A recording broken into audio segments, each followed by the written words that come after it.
ముందుగా egg fried rice చేసుకోవడానికి బాండీ పెట్టుకుందాం. బాండీ పెట్టుకొని బాండీలో ఒక ఆయిల్ డొక్క వేసుకుందాము.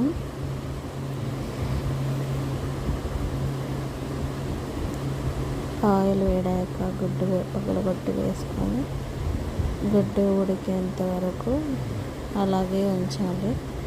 ఉంచిన గుడ్డుని 1 నిమిషం తర్వాత కలుపుకోవాలి. ఇలా కలుపుకుంటే నీసు వాసన రాకుండా ఉంటుంది. మంచిగా ఫ్రై అయ్యేంత వరకు ఉంచాలి, నీసు వాసన పోతుంది. అయిన తర్వాత 1 నిమిషం పాటు కలిపేసుకుందాము.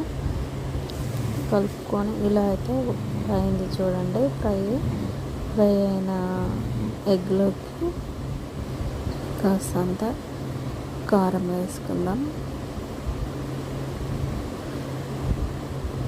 కారం మొత్తం ఆ ఎగ్ పట్టేటట్టు కలిపి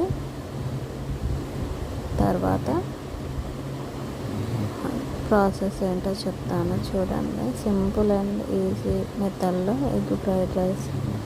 ఇది నా స్టైల్లో. ఎప్పుడైనా తినాలి అనిపిస్తే అలా తింటానండి చేసుకొని.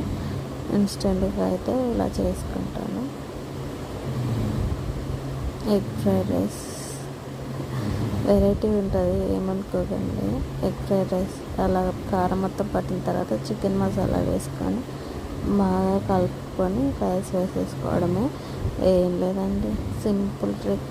ఎక్కువ మసాలాలు వాడకుండా, హెవీగా ప్రిపరేషన్ ఏం లేకుండా ఎగ్ ఫ్రైడ్ రైస్ అయితే ఇలా చేసుకోవచ్చు. చికెన్ మసాలా మొత్తం కలిసిపోయిందండి, ఎగ్ పట్టింది.